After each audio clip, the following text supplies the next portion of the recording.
কীর্তন তো দুনিয়ায় কম হচ্ছে না। আপনার তো বাবা কীর্তন মুখস্থ, আপনাদের কীর্তন শুনে শুনে মুখস্থ হয়ে গেছে। তাহলে এত কীর্তন শুনছে, এত কীর্তন হচ্ছে, দেশের মঙ্গল হচ্ছে না কেন? ছেলে মেয়ে মানুষ হচ্ছে না কেন? ছেলে মেয়ে অমানুষ হচ্ছে কেন? বাবা আমার বলে আমার ছেলেটা অমানুষ হয়েছে মা, জানো? একজন ভক্ত বলছে আমার ছেলেটা অমানুষ হয়েছে। দেখতে তো মানুষ, অমানুষ বলছে কেন? চিনি আর লবণ পাশাপাশি রেখে দিলে যেমন বোঝা যাবে না কোনটা চিনি কোনটা লবণ, মুখে দিলে বোঝা যায়, স্বাদের পার্থক্যে বোঝা যাবে কোনটা চিনি কোনটা লবণ। মানুষ আর অমানুষ পাশাপাশি রেখে দিলে দেখলে বোঝা যাবে না, আচরণের পার্থক্যে বোঝা যাবে কোনটা মানুষ কোনটা অমানুষ। তাহলে বলছো অমানুষ হয়েছে কেন? এত কীর্তন হচ্ছে, এত হরিনাম হচ্ছে। আসলে বাবা কীর্তন শুনে যদি চিত্ত শুদ্ধি না হয়, হ্যাঁ হালকা বাজাবে বাস, হালকা হালকা, যে মুখ দিয়ে হরি কথা শুনবে সেই মুখটা যদি শুদ্ধ না থাকে, হরি কথায় কখনো তোমার কাজ হবে না। আমার কথা নয়, মহাজনের কথা বলছি বাবা। যেমন বটবৃক্ষের বীজ গাছ থেকে মাটিতে পড়লেই কিন্তু বৃক্ষ হয় না, অঙ্কুর হয় না। ভাই বাবা, কোন পক্ষী যদি সেবা করে, খেয়ে নেয়, খাবার পরে চিলেকুটার উপরে দেখবেন সেখানে কোনো মাটি নাই, চিলেকুটার উপরে মলত্যাগ করলেন আর সেখানেই অঙ্কুর হয়ে বৃক্ষ হলো। কেন? ওই যে ভিতরে গিয়ে শুদ্ধ পরিপাক হয়েছে। তারপরে হরিনাম যিনি প্রচার করবেন তার পেছনের ব্যাকগ্রাউন্ড একটু দেখে নিতে হবে, তার আচরণ আছে কিনা। নিতাই গৌর হরি বল। আচরণ যদি ঠিক না থাকে, কীর্তন তার মুখে শুনে কোনো লাভ হবে না। আমাদের মতো অভক্তের মুখে কীর্তন শুনবেন, তা আপনাদের কাজ হবে কি বাবা? আস্তে আস্তে আস্তে, কেন আমার কথা নয়, গৌরাঙ্গ মহাপ্রভু নিজে আচরণ করেছে, নিজে আচরিয়া ধর্ম প্রভু জীবের শেখায়, নিজে আচরণ না করিলে জীবকে শেখানো না যায়। রসগোল্লা খেতে কেমন লাগে নিজে না খেলে অপরকে বলে বোঝানো যায় না যে টক লাগে না তেতো লাগে। রসগোল্লা খেতে যদি মিষ্টি লাগে তাহলে নিজেকে সেই মিষ্টিটা খেয়ে দেখতে হবে, হ্যাঁ কি না? আমি মিষ্টি যখন খাবো আমি অপরকে কিন্তু বলতে পারবো খেয়ে দেখো খুব মিষ্টি। আমি মিষ্টি যখন খাবো না তখন কিন্তু বলতে গেলে আমার সংকোচ বোধ হবে। আমি জীবনে কখনো খেয়ে দেখলাম না, আমি অপরকে খেতে বলছি কেমন লাগে কি জানে বাবা, কেমন লাগে? তাহলে নিজেকে খেতে হবে, অপরকে খাওয়াতে হবে। গৌরাঙ্গ মহাপ্রভু নিজে খেয়েছেন, অপরকে খাইয়েছেন, নিজে কেঁদেছেন, কলির জীবের কাঁদিয়েছে, নিজে ধুলা মেখেছে। ধুলা মাখো ধুলা মাখো, এই তো ব্রজের ধুলি, এত ধুলি নাই, ধুলি নাই গোপী পদরেণু, সেই ধুলা মাখিয়াছে নন্দের বেটা কানু। কীর্তন আসরে ধুলায় গড়াগড়ি দিতে বলে কেন জানো মা? ভক্ত পদ রজ, ভক্ত পদ জল, ভক্ত ভুক্ত অবশেষ ভজনের তিনি মহাবল। বলছে তোমার সকল পাপ কুলুষতা বিনাশ হবে যদি শুদ্ধ বৈষ্ণবের চরণ ধুলি অঙ্গে মাখতে পারো। নিতাই গৌর হরি বল। শুদ্ধ বৈষ্ণব যেখানে কীর্তন হয়, হাজার হাজার ভক্ত শ্রোতা সবাই আসে, শ্রোতাও আসে ভক্তও আসে।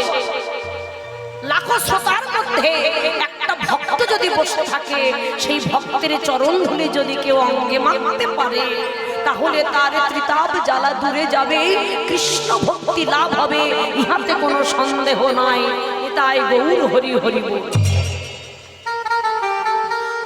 এবার যদি বলেন না তুমি শ্রোতা বলছো ভক্ত বলছো, শ্রোতা ভক্ত কি পৃথক? বললো হ্যাঁ,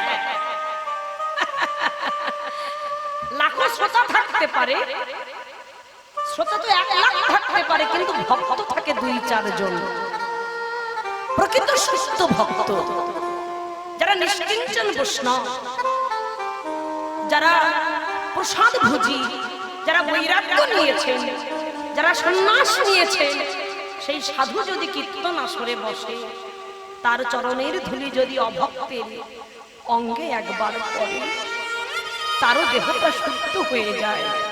আপনারা তো জানেন প্রমাণ চাপাল গোপাল বৈষ্ণব চরণে অপরাধী হলো, তাই বলেছিল, আমি ছোট করে বলবো, তাই বলেছিল, ওরে হালুয়া ওরে কালুয়া শোন, আমি তো মরি নাই, তা তো রানীমাকে বলিস না, আমাকে না হাতটি ধরে ওই ঘাটে একটু বসিয়ে রেখে, আমি বৈষ্ণব চরণে অপরাধী বলে আমার এই অঙ্গে যে কুষ্ঠ ব্যাধি হলো, যদি সেই বৈষ্ণবের চরণ ধুলি আমি অঙ্গে মাখাতে পারে, আমি জানি, আমি এটা ভালো করে জানি আমার এই কুষ্ঠ ব্যাধি দূরে যাবে, আমি তখনই ক্ষমা পাবো, এর আগে ক্ষমা পাবো না। তাই আমার হাতে ধরে একেবারে ঘাটে বসিয়ে রেখে আয়। এই ঘাটে কতজন আসে স্নান করতে, কত সাধু সন্ন্যাসী আসে, আমি যার চরণের অপরাধী সে যদি একবার আসে, সে যদি একবার কৃপা করে তার চরণ ধুলি একবার আমি অঙ্গে মানতে পারি, আমার কুষ্ঠ ব্যাধি থেকে আমি দূরীভূত হতে পারবো। তাহলে তো লাখো লাখো মানুষ আসে বাবা, একজনের কথা বললেন, সেই বৈষ্ণবের চরণ ধুলি চায়। তাই কৃষ্ণ ভক্ত ভক্তিমতী মায়েরা, আপনার ভক্তগণ এসেছেন, আমার ভক্তিমতী মায়েরা, ছোট ছোট ভাইয়েরা সবাই এসেছেন হরির স্থানে। বলে হরির স্থানে অপরাধী করাও হরিনাম, পুনরায় আবার হরিনাম করলে অপরাধী খণ্ডায়, কিন্তু তাহার স্থানে অপরাধী নাই কোন নিস্তার, অপরাধী নিস্তারিবার উপায় আছে বলি হরিনাম সংকীর্তনের মাঝে ধুলাই দাও গড়াগড়ি। একবার গড়াগড়ি দিতে পারলে, ভক্তের চরণ ধুলি অঙ্গে মাখতে পারলে, তোমার সবে পাপগুলো সদা বিনাশ হবে। তাই আজও সেই প্রেমের মূর্তি গৌরাঙ্গ মহাপ্রভু দাঁড়িয়েছেন, ভক্তরা গৌর চরণ ধরলেন। এখন দেখে কি বলছে জানো, আহা মরে মরে আমার গোরা পিরিতি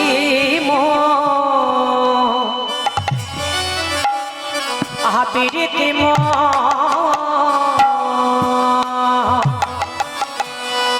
পিরিতি মরতে মরতে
নিতাই গৌর হরি বল, ধ্বনি জয় ধ্বনি চলো, হরি বল হরি বল।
পীড়িতি মূরতি কি রূপ স্বরূপে ধরে, ওই ছনপতি অঙ্গ গোরার প্রতি অঙ্গ। পীড়িতির মূরতি নাইক রূপের কোন বিকৃতি, রাধা কৃষ্ণ একাকৃতি মিলিত তনু গৌর হরি। প্রেমের মূরতি গৌরাঙ্গ মহাপ্রভু ভাগ্যবতী সুরধনী গঙ্গার তীরে, সেই পতিত পাবন গৌর হরি। প্রেমের মূরতি গৌর সুন্দর দাঁড়িয়েছে মাগো, তাই আজ দেখে বলছে সেই প্রেমের মূরতি খানা বটে। মধ্যাহ্ন সময়ে প্রেমের মূরতি গৌর হরি দাঁড়িয়ে ভক্তগণ সঙ্গে লয়ে হরি নামের খেলা খেলছে। গৌর সুন্দর যখন হরি নামের খেলা খেলছে মাগো, খেলিতে খেলিতে সুরধনী গঙ্গার জল দেখেছে বাবা। সুরধনী গঙ্গার জল দর্শন করে অমনি নিত্য গীত করছিলেন। নিত্য গীত মানে কীর্তন করছে, নাচছে। আর এমতি সময় গৌরাঙ্গ মহাপ্রভু সুরধনী গঙ্গার জল যেই দেখেছেন, ওই জলের মধ্যে মানে ঝাঁপ দিয়েছে। আর যেই না জলে ঝাঁপ দিয়েছেন, ভক্তরা বলছে প্রভু গো, একে তুমি এত সময় নৃত্য করছিলে আর কীর্তন করেছো, বিন্দু বিন্দু ঘাম ঝরছে, এমতি সময়ে তুমি জলে ঝাঁপ দিলে, ওঠো প্রভু তোমার ঠান্ডা লেগে যাবে। আহা ওঠো ওঠো, এই বলে তুলে দিয়ে অঙ্গটি মুছে দিয়ে এক ভক্ত প্রভুকে একখানি বসন করিয়ে দিলে। আমার মায়েরা বলবে আমার গৌরাঙ্গ মহাপ্রভুকে কি পরানো হয় বলো দেখি মায়েরা, হালকা কথা বলো মায়েরা, কি পরানো হয়?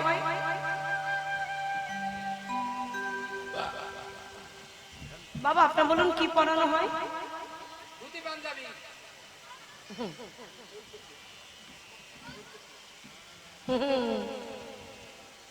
ও একেবারে পেকে গেছে গো।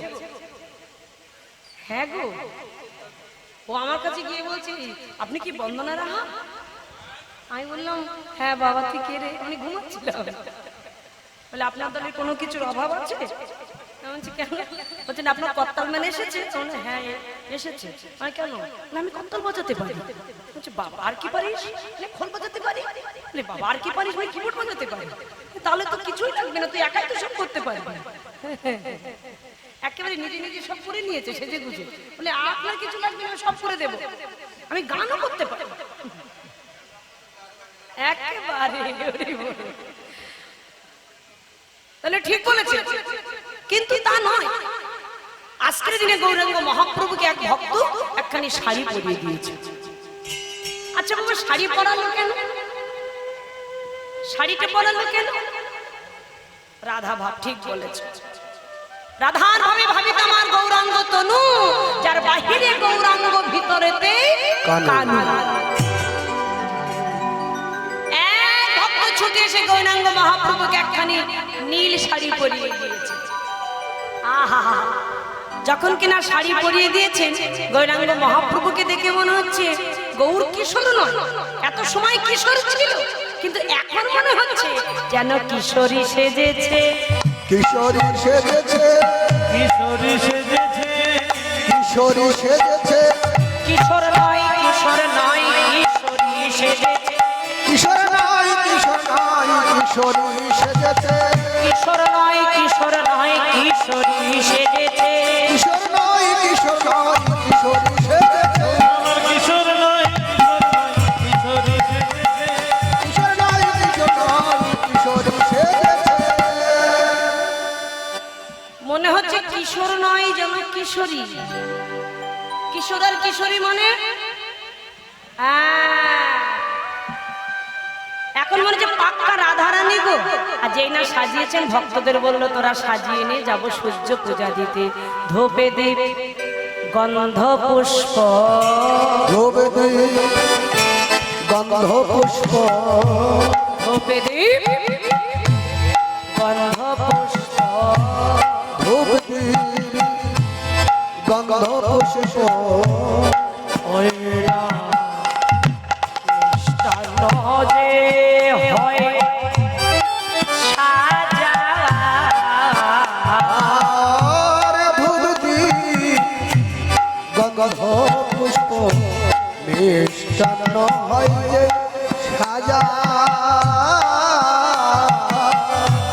সঙ্গেতে করিয়া লহ বিলম্বনাশয় সাজা সঙ্গেতে করিয়া লহ বিলম্ব হয় সাজা শীঘ্র করি সাজা তোরা শীঘ্র করি সাজা শীঘ্র করি সাজা তোরা শীঘ্র করি সাজা সূর্য পূজা দিতে যাব শীঘ্র করি সাজা সূর্য পূজা দিতে আরে যাব আর বিলম্ব করিস না রে সূর্য পূজা দিতে যাব আর বিলম্ব করিস না রে সূর্য পূজা দিতে যাব সূর্য পূজা দিতে যাব সূর্য পূজা দিতে যাব সূর্য পূজা দিতে যাব তোরা শীঘ্র করি সাজা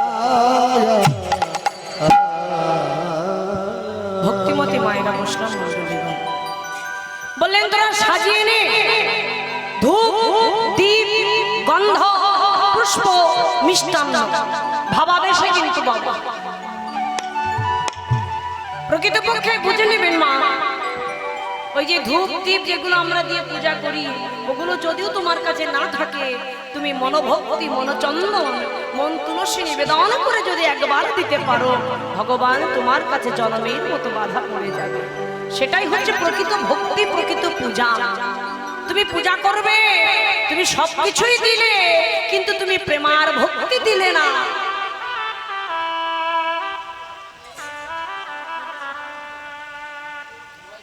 ভক্তিমতী মায়েরা বৈষ্ণব মন্ডলী এই যে কীর্তন আসরে আমার কমিটির দাদা ভাই দাঁড়িয়েছেন একটা মোবাইল পাওয়া গেছেন যার মোবাইল হারিয়েছেন উপযুক্ত প্রমাণ দিয়ে নিয়ে যাবেন এই যে আমি দেখাচ্ছি দেখে নিন এই দাদার কাছে কমিটির দাদা ভাইয়ের কাছে জমা আছে আপনারা নিয়ে যাবেন হরি বল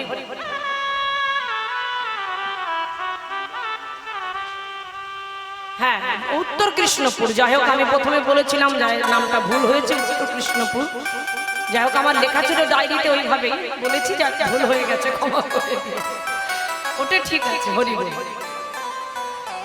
সবকিছু দিলাম আমি ভক্তি দিলাম না ভগবান গ্রহণ করবে না আগে ভক্তি চাই বলে তুমি কিছু দিও না শুধু ভক্তি দাও ভগবান গ্রহণ করবে এই কীর্তন আসরে বসেছেন বাবা হালকা বাজা হালকা এই যে কীর্তন আসরে আপনারা বসে কীর্তনটা শুনছেন আপনাদের কাছে কি কিছু আছে না এই জগতের কিছু না থাকলেও আপনাদের হৃদয়ে আছে ভক্তি এই ভক্তি নিয়ে বসেছেন কীর্তন শুনতে আমি যা কিছু বলবো দিতে সব ভক্তির মাধ্যমে দান করবেন তাই গৌর হরি বল আপনারা তো প্রত্যেকেই জানেন বাবা ভগবান গিয়েছিল দুর্যোধনের ঘরে অহংকারে পরিপূর্ণ ছিল বলে দুর্যোধন কিন্তু ভগবানকে সেবা দিতে পারেনি কেন দিতে পারেনি শুধু বলেছিল যে সেবা কাকে বলে আমি দেখাবো ওই যে ভিতরের অহংকার যে সেবা কাকে বলে আমি দেখাবো আমি সেবা দেব এই আমি সেবা দেব কথাটা যেই বলেছেন ভগবান তখন বললেন তুমি আমায় সেবা দিতে পারবে না যে ভক্ত বলে আমি দেব এই অহংকার যদি করে সে দিতে পারে না ভগবান গিয়েছিল পদার্পণ করলেন অহংকার যেখানে সেখানে ভগবান তো সেবা করে না মা তাই ভগবান ঢেগুর তুলে বললেন আমার ক্ষুধা নেই চলে যাচ্ছে, তাই দুর্যোধন সেবা দিল না, আবার উল্টে বলছে সেবা করবে কি গোয়ালার ছেলে, দামি দামি খাবারের মূল্য বুঝবে কি করে? আহা!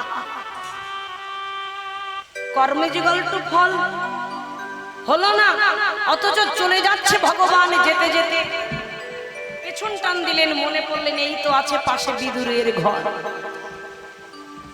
যার দেবার কোনো ক্ষমতা নেই, যে সাহস করে বলতে পারে না যে ভগবান তুমি একটু সেবা করো, যে বলার অধিকার নেই। কি করবে? ভগবান তার গৃহে যে চলে গেলেন, উপযাচক হয়ে ভগবান বলছে মা আমার বড় ক্ষুধা পেয়েছে, তুমি আমায় সেবা দেবে না?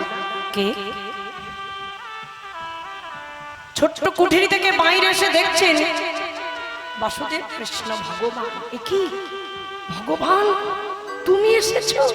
আহা, গত এক সপ্তাহ আগে তুমি আসবে বলেছিলে, আমি কাঙাল বলে তুমি আসোনি, আজ তুমি এসেছো।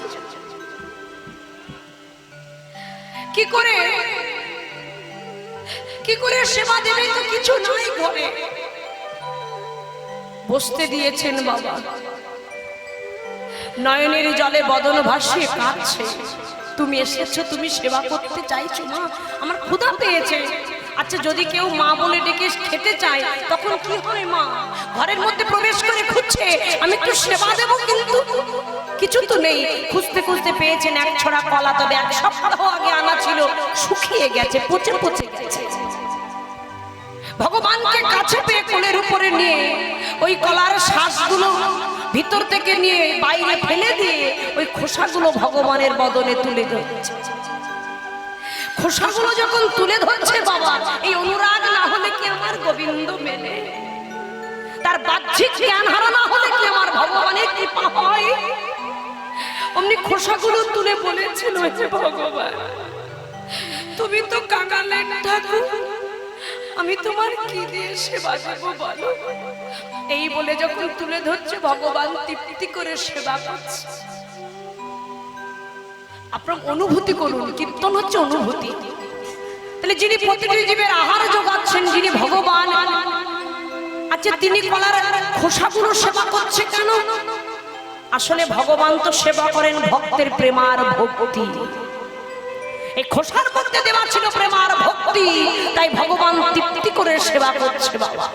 বিদুর স্নানে গিয়েছিলেন, কোন একজন চিৎকার করে বলল তুমি তো স্নান করছো আর তোমার ঘরে তোমার প্রাণ গোবিন্দ এসে উপস্থিত হয়েছে, তুমি তাড়াতাড়ি ঘরে যাও। এমন কাঙাল ছিল মা, একটাই বসন, তাই খুলে নিয়ে জলে ভালো করে কেচে নিয়ে নিংড়ান করছিলেন বাবা। আর যেই শুনেছেন তার ঘরে ভগবান এসেছেন, ওই কাপড়টা নিংড়ানি করতে করতে ছুটতে ছুটতে চলে এসেছে। তাকিয়ে দেখছেন তার স্ত্রী কলার শ্বাসগুলো ফেলে খোসাগুলো দিচ্ছে, হালকা খোসাগুলো দিচ্ছে। অমনি দেখে বলছে কি ছি ছি ছি ছি ছি ছি ছি, তুমি আমার গোবিন্দের বদনে খোসাগুলো দিচ্ছ, তোমার কি কোনো জ্ঞান নাই? তখন বিদুরের স্ত্রী তাকিয়ে দেখে তাই তো, আমি কি ভুল করেছি? বিদুরের স্ত্রী বলল স্বামী ভগবানকে পেয়ে কেনা জ্ঞান হারা হয় বলো? সত্যি আমি জ্ঞান হারা হয়েছিলাম, কোলে পেয়ে আমি জ্ঞান হারা হয়েছি, কিন্তু তোমার দিকে তাকিয়ে দেখো, তুমি কানে শুনেছো তোমার ঘরে তোমার গোবিন্দ এসেছে, তুমি কি জ্ঞান হারা হওনি? তোমার দিকে তাকিয়ে দেখো, তোমার অঙ্গে যে একটা বস্ত্র নাই, তুমি নিংড়ান করিতে করিতে ছুটতে ছুটতে চলে এসেছো, তোমার প্রাণ গোবিন্দকে দেখে তোমার অঙ্গে যে বসন নাই সেটাকে তুমি লক্ষ্য করেছো স্বামী? বিদুর তাকিয়ে দেখে সত্যিই তো হাতের মধ্যে তার বসনটা এইভাবে ধরা আছে, অঙ্গে বসন নাই। মহাজন কলম দিয়ে বললেন এই অনুরাগ না হলে কি আমার গোবিন্দ মেলে? এই অনুরাগ যার হয়েছে সেই পেয়েছে। অত সোজা নয় মা, উন্মাদিনী হতে হবে, বাহ্যিক জ্ঞান হারা হতে হবে। আমরা কীর্তন গাইতে আসছি, একবার এদিকে দেখছি, একবার এদিকে দেখছি, কীর্তন শুনতে বসছি, একবার চুল ঠিক করছি, একবার হাত ঠিক করছি, একবার দেখছি আমার দিকে কেউ তাকাচ্ছে কিনা। তার মানে বাইরে যদি নজর থাকে, তুমি ভিতরের নজর দিয়ে গোবিন্দকে দেখবে কি করে?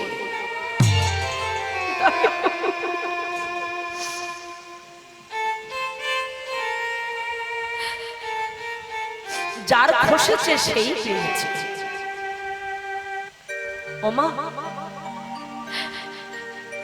তা আজ আমার ভগবানকে পেতে গেলে বাইরের কোনো কিছু লাগে না। তাজ গৌর সুন্দর বুঝিয়ে দিলেন, ভাবাবেশে সাজিয়ে নিলেন, ধূপ দীপ গন্ধ পুষ্প মিষ্টান্ন এগুলো ভাবাবেশে, ভাবনায় এগুলো কাছে ছিল না বাবা। সাজিয়ে নিয়ে এবার মাথায় ঘোমটা কানি টেনে ধরেছেন, মাথার কাপড় টেনে ধরে ভগবান যাচ্ছেন। এখানে জীব শিক্ষা দিলেন। আগেকার দিনে মায়েরা যখন পূজা দিতে যেত বাবা, মাথার কাপড় এই পর্যন্ত করে টেনে নিত, পরপুরুষের মুখ দেখতো না। কিন্তু দেখো এখনকার দিনে আমার দিদি ভাইদের মাথায় কাপড় নেই বাবা, কিন্তু আগেকার দিনে মায়েদের দিকে তাকিয়ে দেখো মাথায় কাপড় আছে। এখনকার দিনে দিদি ভাইদের মাথায় কাপড় নেই, ওগো টানলে আর কি হবে, যা হওয়ার তা হয়ে গেছে বাবা। কিন্তু আগেকার দিনে মায়েরা মাথায় কাপড় দিতেন। গৌর সুন্দর বুঝিয়ে দিলেন যে ভগবানের সেবার বস্তু, সেই বস্তুগুলো কি করতে হয়, ঢেকে নিতে হয়। এখানে তত্ত্ব আছে, ঢুকে বুঝে নেবেন বাবা। ভগবানের সেবার বস্তু যেমন ঢেকে নিতে হয়, ডালাটি কিন্তু ঢেকে নিতে হয় বাবা, তাই তো, যাতে মাছি না বসে, কু নজর যাতে না লাগে। এই দেহটাও কিন্তু ভগবানের সেবার বস্তু, এই দেহটা কিন্তু ঢাকা দিয়েই যেতে হয়। যারা অভিজ্ঞ ভক্ত বুঝে নেবে, তাই গৌর হরিব। এই দেহটা যত তুমি ঢেকে নেবে, যারা অভিজ্ঞ ভক্ত বুঝে নেবে, ও মায়েরা, সেবার বস্তু যেমন ঢাকতে হয়, দেহটা সেবার বস্তু তুমি ঢেকে নিয়ে যাবে।